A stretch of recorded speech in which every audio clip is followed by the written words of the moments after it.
A stone of mass 100 gram is attached to a spring 1 metre long. एक पत्थर है जिसका मास 100 ग्राम है, उसको एक स्प्रिंग के साथ अटैच किया गया है और स्प्रिंग की जो लंबाई है वो 1 मीटर है।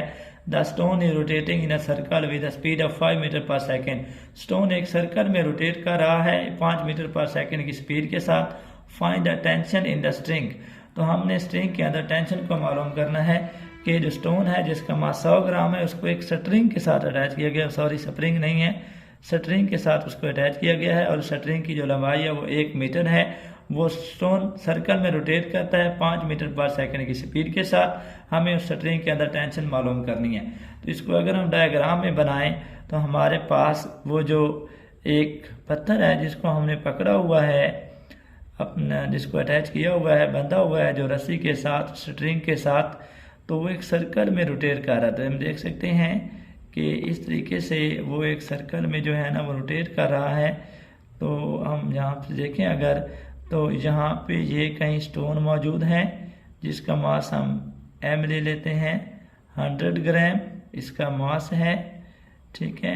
जहाँ पे कहीं उसको पकड़ा हुआ है, स्ट्रिंग का दूसरा सिरा वो जहाँ पे है, तो जो डोरी की जो स्ट्रिंग की लेंथ है वो 1 मीटर है।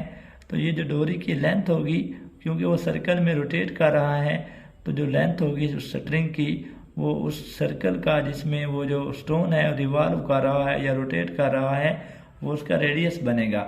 यानी जितनी इस स्ट्रिंग की लेंथ है वो उस सर्कल में जिसमें वो स्टोन मूव कर रहा है या रोटेट कर रहा है, तो वो जो लेंथ है उसका रेडियस होगा उस सर्कल का।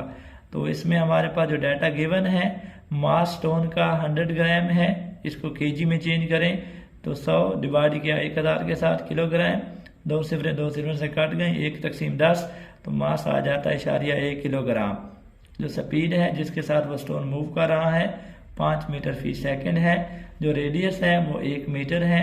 हमें टेंशन मालूम करनी है, तो याद रख लें कि वो स्टोन जो है वो सर्कल के अंदर मूव कर रहा है और सर्कल में मूव करने के जो फोर्स रिक्वायर्ड होती है वो सेंट्रीपेटल फोर्स होती है। तो यहाँ पे जो टेंशन है वो स्ट्रिंग को नेसेसरी सेंट्रीपेटल फोर्स देती है। अब वो नेसेसरी सेंट्रीपेटल फोर्स मालूम कर लेते हैं।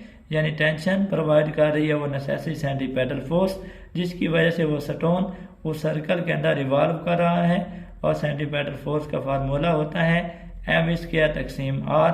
m मास जो है बॉडी का वो 1 किलोग्राम है।